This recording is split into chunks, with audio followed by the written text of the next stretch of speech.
is the Starting Why podcast. Here we ask entrepreneurs, actors, investors, innovative, and artists on the why they are doing what they are doing, what motivates and drives them, and why can't they stop. We will start in 5, 4, 3, 2, 1. Hey guys, welcome back to Starting Why with Joe, and this time again with another Joe. Hey Joe, welcome to our Joe. Hey Joe, where are you going with that gun in your hand? Joe, can you introduce yourself a little bit to our audience? So my name's Joe Templin, and I am a human Swiss Army knife. I have a very eclectic background, and I say eclectic as opposed to being a Renaissance man because I can't draw a straight line even with a ruler, no matter how hard I try. I've got backgrounds in applied physics, martial arts, psychology, tax law, financial planning, behavioral economics, and to top it all off, I am an ultra runner and special needs parent. So I have a plethora of experiences that I can draw from and have drawn from in terms of building my own businesses and mentoring other individuals within the technology and financial spaces. When you've been talking about an ultra runner, I thought, well, I can also run for a mile, but I don't think that is what you have in mind, right? No, my friends joke that a marathon is a warm up. So the longest run that I've done, I did 100 kilometers in October, and I was actually training to do 125 kilometers next week. But I broke my leg and dislocated my ankle. And so my physiotherapist said if I ran before it healed, then I'd probably break it worse and I wouldn't be able to run 100 miles on my birthday. So I'm in sort of dry dock for a little bit. So that is something above 75 miles for the metric hating Americans out there. Yes, so 100 kilometers is 62 and a half for the American audience. The 125 is roughly 75, so it's a little over 3 full marathons. I did never in my life finish even a half marathon. Disclaimer, I did not even try it. I'm not necessarily the running guy, but I do it from time to time. And when I do it, I'm really, really proud of myself if I could take over somebody who's rolling in a wheelchair uphill. That's called a kill, by the way, in races when you pass someone. So it doesn't matter if it's a spectator or another runner or it's the little old lady sitting there on the park bench. It still counts. Even the park benches. Okay. I see. So, well, also maybe ultra marathons, long distance running we talk about here, about entrepreneurship and especially the mental framework. I can already see that you're a very interesting guy because you're also an entrepreneur. So that means some people are completely busy. Their whole life is blocked up as an entrepreneur. Some people are also running a marathon with that. You are the first entrepreneur I meet who runs ultra marathon, ultra long distances, plus is a special need parent. How do you manage to get all of that aligned into, let's say, 24 hours or less? So one thing I do is I drink a lot of coffee and I don't sleep that much. So that is actually a very good thing. I'm ADHD, so that helps in a lot of capacities because I can multitask. But what I do in terms of multitasking is how to maximize benefits. For example, kids need to do their homework. So I'll have them there sitting doing their homework while I'm also doing the dishes or preparing dinner so that they get a good meal. And am I losing any quality from making the meal? No. But the kids know that food equals love. And so they're eating quality food and they understand how to cook because those are skills that as they're getting older and eventually when they go off to college and into the real world, they're going to need it. So teaching them those useful skills while I'm providing a benefit and I'm there making sure that they're getting their work done is one way to be able to do things. And sometimes I'll even be listening to a podcast or an audiobook on one of the subjects that I'm trying to improve on while I'm doing that because making sure that they're finishing their homework is not a constant effort. might seem it at times, but it's really, okay, a minute here, minute there, and it's just being in their presence for them. So you can do things like that. I went out for my run this morning. I was listening to a podcast. I was listening to James Alshutz, actually, another entrepreneur speaking to somebody, and I got some good ideas from that I can then import into other areas. So it's learning what you can multitask on and what takes deep focus so that you can hammer on it and get it done. And with most of the stuff in our world, we have to remember that it does not have to be perfect. It's not like it was 30 years ago when my buddies were shipping games and they were on computer cartridges or discs. It had to be perfect when it went out the door. Now, if your code is not perfect, you can literally patch it 2 minutes later, and through the internet and the app stores and all that, it can be updated essentially instantly. So it allows us to be able to have a much shorter iteration loop and be able to improve much quicker than what we had to deal with 15 years ago. You actually made me smile without knowing it. Today, I did a relaunch of the website of my other podcast. That is my main business. Basically, I was also going for this approach because I was set back through my back when I was out of business for a few days.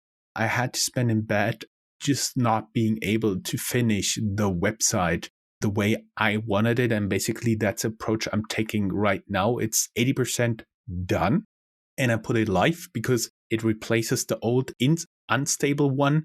And basically, I will be improving it constantly. And that iterative process is something that in computer technology we've adopted, but it actually in the writing world was basically the standard forever. I mean, you'd write a first draft and it would suck. As Ernest Hemingway said, all first drafts are shit. And then you'd edit it and it would improve, and then you'd edit it again. And 80% of the improvements come not from writing, but through the editing process. And so with writing, depending on the type of book, very often it's like you can write a chapter and be editing that while you're writing the next one, and you have this continuous feedback loop. And that's one of the ways that I ended up doing my last book, was that it has month by month type things that are semi-independent. And so I had friends reviewing and editing January while I was writing February.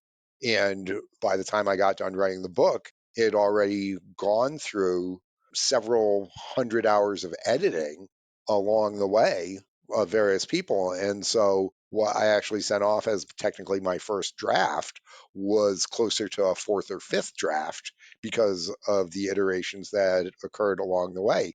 And so this is one of the things that Eric Ries talked about in Lean Startup, is shortening these feedback loops and continuously getting out there in MVP and making it slightly better and better and better.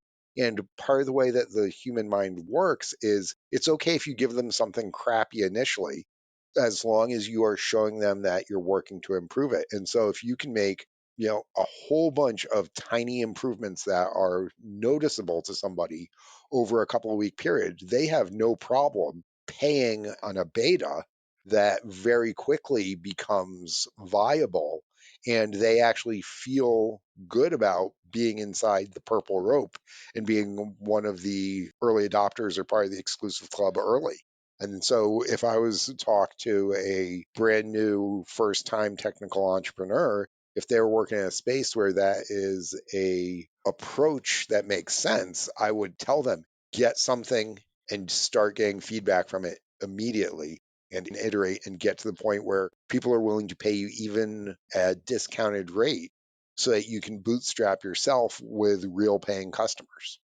I see, that makes sense. But I also do believe that is something, as you said, that wasn't possible years ago. I actually remember those video games in cartridges, those discs, those floppy disks for the Amiga computers that I had. Basically, you could never get a hold of the most recent driver version. And it was always, you had like a box full of floppy disks there with drivers on it, and then you exchange the newest drivers so that your computer somehow kept working. I really remember that. And today, when I'm done with all my stuff during the day, or at least everything I'm capable of during that day, I'll basically just start a little tool. It will update all my drivers, and that's it. Snap of a finger. Sometimes it takes a little bit longer. And you can be doing it while you're doing 5 other things on the computer, as opposed to when we had to like update our old Word files and stuff. You'd put in the floppy disk and it would take 30 minutes. Then you'd have to come back and do the next one and the next one and the next one. It would literally take all day to update programs.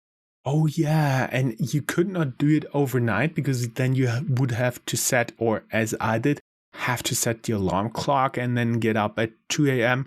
Just switch floppy disks, this one out, the next one in, make sure it was the right one. Yeah, go back to sleep.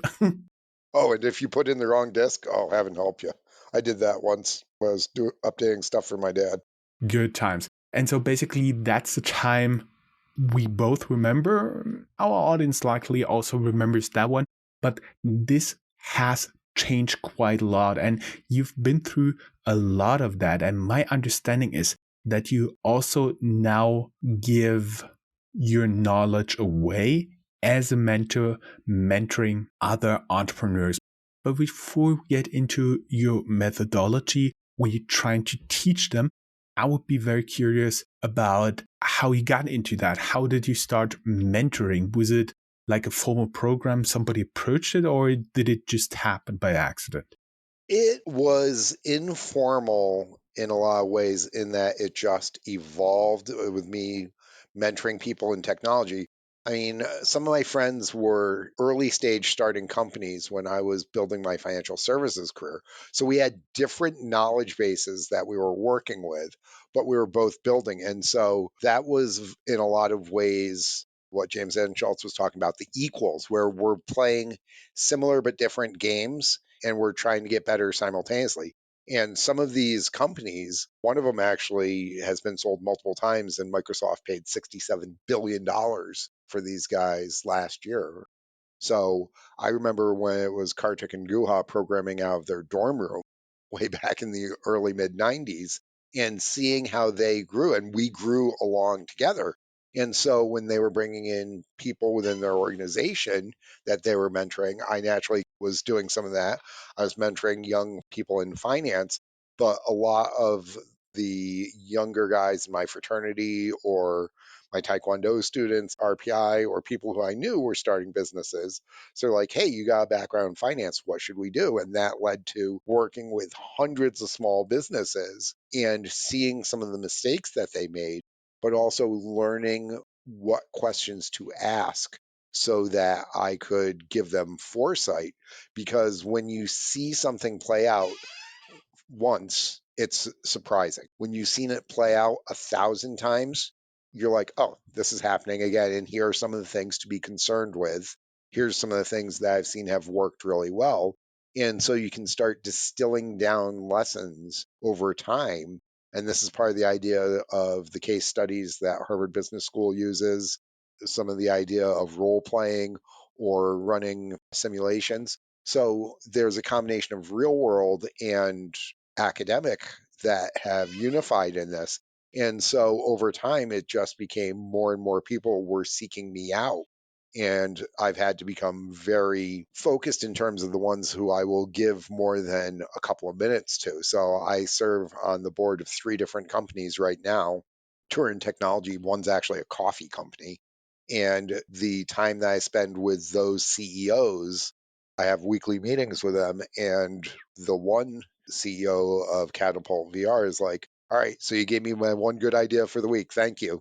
And that's really what we focus on, is having one good idea or avoiding one landmine each week and continuously broadening his vision and exposure as a CEO so that at 25, he's got many more years of experience than his peers in the business because he has exposed himself to people with gray hair like myself who have been there and learned to ask good questions.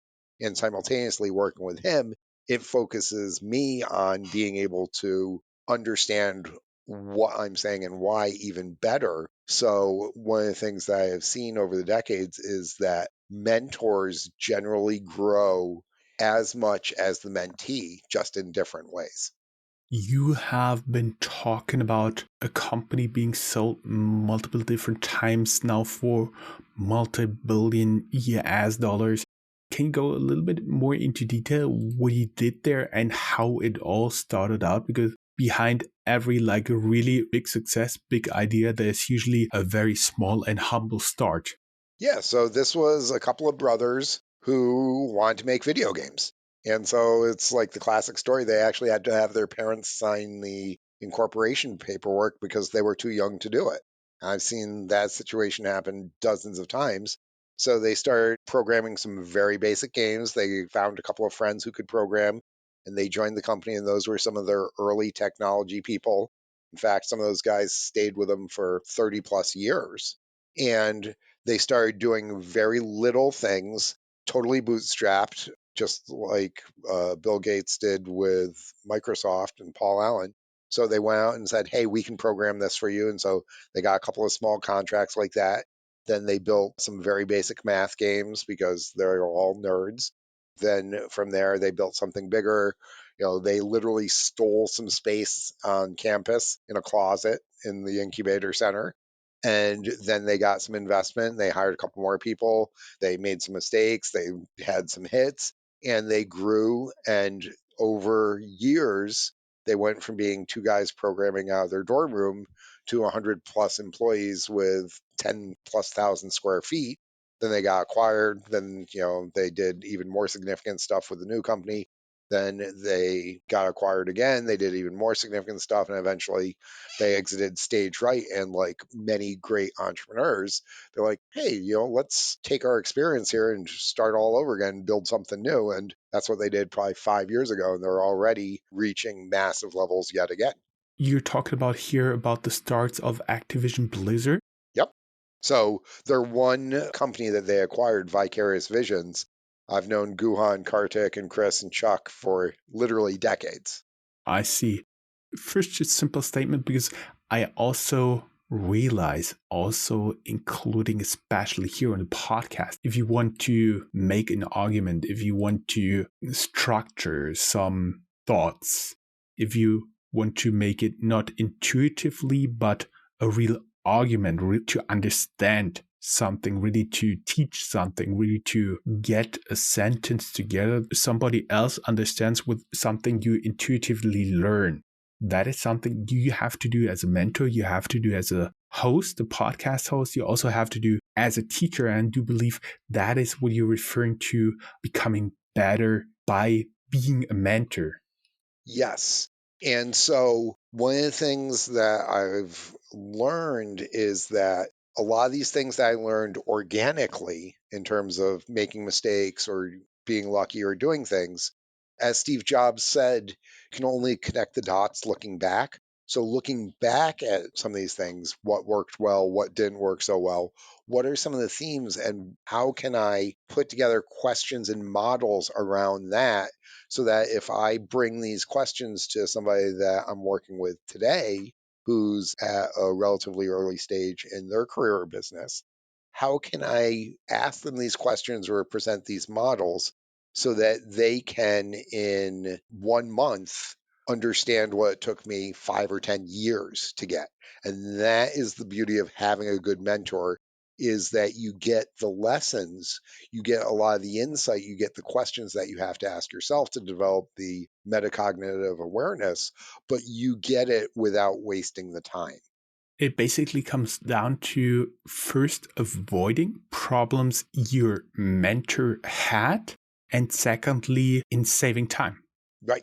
And one of the big things that the mentor needs to know is that the world today is different, and that person that you're mentoring is not you. As some of my Taekwondo students, I remind them, because I was reminded by my Taekwondo master, you're not me. Okay. My two Taekwondo instructors that I spent the most time with, one was 6'4" and, just a total badass. and the other one is 5'5", and even in his late 70s can bench press 500 pounds. I'm 5'10" and scrawny. So I am not built like either of them. And so my training style and my fighting style is very different than either one of them. And so I make sure my students understand that you're not me. You're not going to train the way that I do. You're not going to necessarily have the endurance or the pain tolerance that I have because I'm Irish. I can take all the pain in the world. So you need to develop your own way. But here's some of the things that I've learned that have helped me to understand my particular way quicker. And so if they can understand their body, if they can understand their training style, their fighting style, their management style when it comes to work, if they can shorten that curve, then they can get to the point where they are starting to truly grow and fly much quicker without the same amount of mistakes. If they can avoid a couple of pitfalls that I've fallen into over my life, that saves them a lot of trouble. Now, they're going to make their own mistakes because that's part of growing up, whether it's as a kid or a martial artist or a professional or an entrepreneur. But if you can make different mistakes, that means that you can also get different and better results. That is quite an interesting thought. For everybody who is listening to this now and may also be an entrepreneur, an ultra long distance runner, and doing some other stuff, if they also want to add to the workload and being mentor for other entrepreneurs, how would you recommend them to approach it? So there are incubator centers and business labs and entrepreneur organizations on college campuses all around the world. One way to do it is to join up with something like that. Another way is that there's probably like business plan competitions or organizations for entrepreneurs, or a software alliance was a group that I joined. These groups that are social but also have an educational slash business component to them. Start going to those. Show up, have a beer, talk to people, see if you like the environment or not. Be yourself. So, like when I would go to Software Alliance meetings 25 years ago, there were a couple of other finance people who were wearing a tie too. But I'd show up and very quickly I'd take the tie off and I'd be talking with my buddies. And the other finance people who were showing up at these things would show up for 3 or 4, and then they're like, oh, there's no business here. While I was just there not to do business, but to learn and to interact with other people.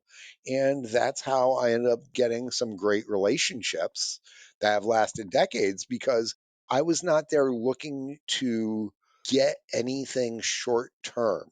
I was not there looking for it to line my pockets. I was there to see what I could learn, who I could interact with and build relationships with over an extended period, and see how I could add value to others. And so having a giving mindset as opposed to a taking mindset, looking to be interactive and constructive as opposed to extractive, allowed me to be in a position where more value was created ultimately. And yeah, I got much smaller pieces of the pie, but when the pie is tremendously huge, everybody still wins in the end. It's more fun to win as a group or a team because there's more celebrations and highs associated with it. I understand. You've been also, when we talked before, talking about that as far as you know, every successful entrepreneur had a mentor as well. Yes, I have yet to find anyone, and there's going to be some exemptions to this because there always are. But I've never personally met anyone who has had great success in any endeavor without having some form of mentor that either helped them or was somebody that was trying to keep them down. And so the reaction against that was studying what that successful person who trying to keep you down did and learning from them to overcome them. So sometimes the mentor is the one patting you on the back and giving you guidance and advice. And sometimes it is the example, or you can study and learn about somebody and say, I'm not going to do it that way. that is just as valuable in a lot of ways.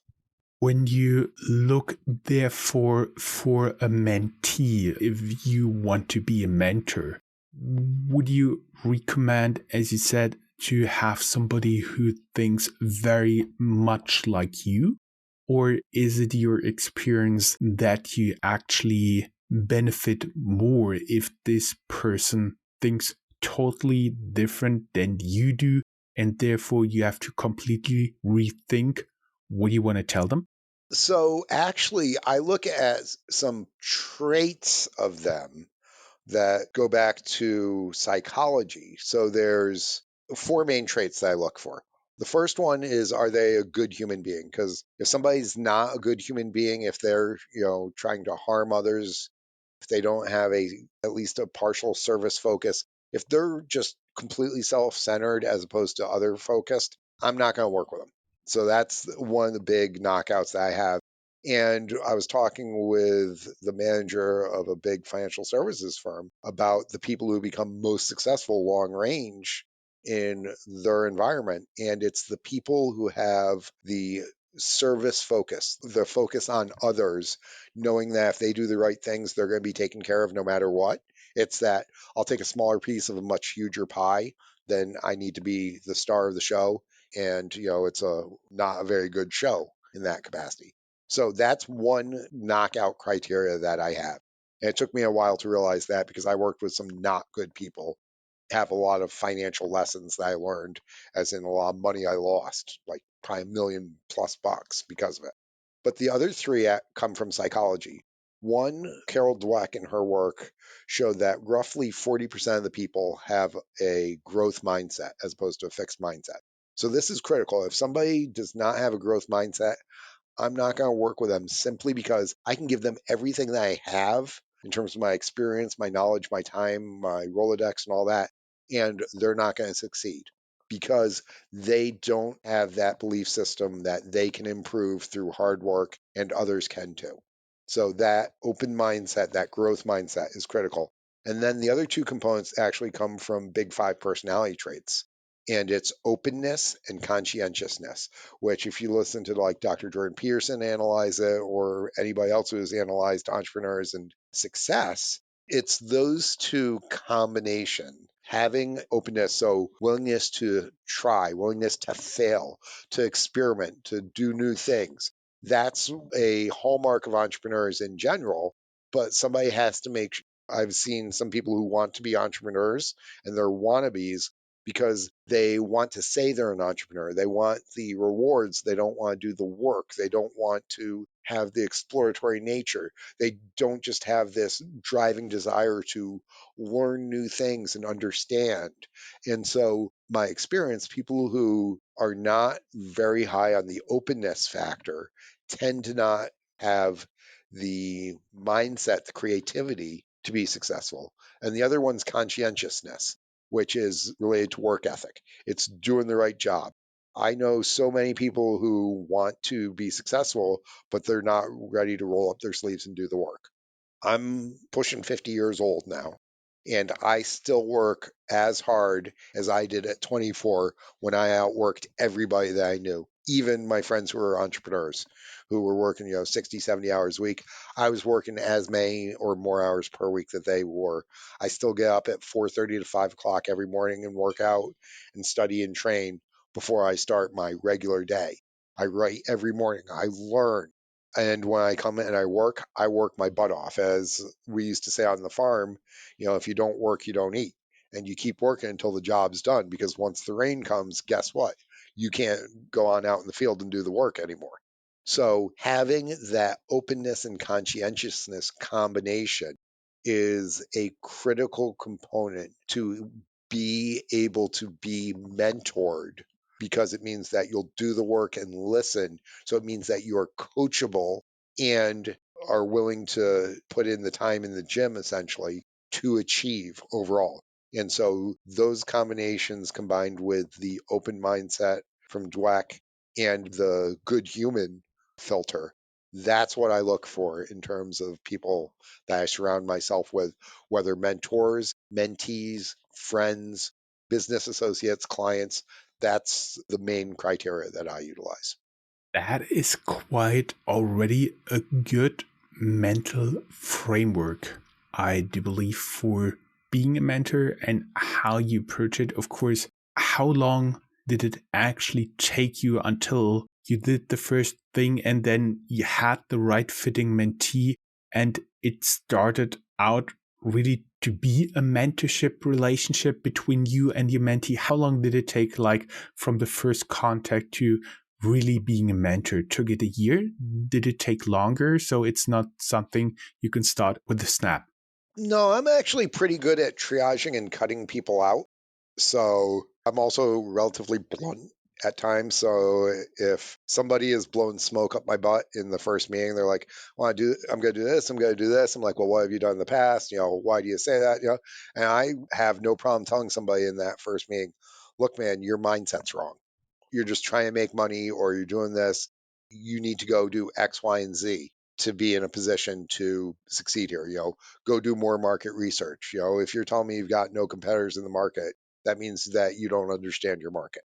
If you're saying that you're going to completely and totally change the world, unless you've got a radical idea in theoretical physics or biology or something like that, it's all variations of other things. Yeah, it might be innovative, but you're probably not going to change the world nor be a unicorn in the next 6 months.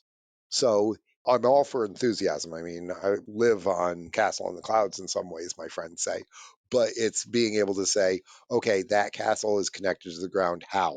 And so if you can give people enough pushback at that and say, here's, some of the things that you're not considering, go figure this out.